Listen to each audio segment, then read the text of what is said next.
घरे सुतल बाड़ा सा, चल तूर लियावल जा। ना ना हम ना जाएम, गांव भर के बेटा हुआ सब एने ओने घूमता रस, लगे सब नजर मारे, हमार माई मारे लगी, हम ना जाए। बाप सखी तू तो अपना आप के अभी जवान समझ ले बाड़ू, चल ना। ना ना हम ना जाएम, जा का करी ना जेबू तो हम अपना जातनी दीदिया के लेके जाए। ए दीदी चल ना रे, हम तू रे चल ना रे दीदी, भाग हम ना जाएम तोरा साथे।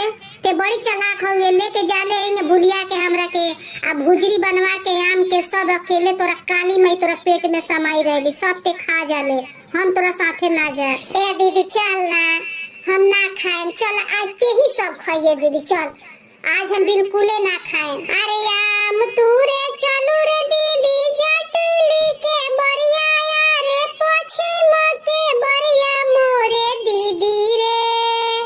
आम तू रे चलू रे दीदी, जटली के बरिया रे पछिम के बरिया मोरे दीदी रे।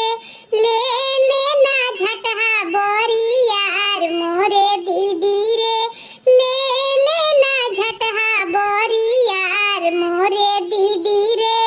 आया दीदी नीम को प्याज ले ली है, ओया चल के भुजिया बनाई है, आज हम बिल्कुल भुजिया ना छुएम, ते ही खाई है, जन तोरा से बची न उहे हम खाए। ना ना हम ना जेम, खेतावा आज ही चुटियावे लगी, ते हमरा कोई भी भुलिया देबे ते त भाग जइबे पाइट उठा के, हम थोड़ी ना भाग पाए। ना दीदी चल भागे खातिर तैयार रहिए।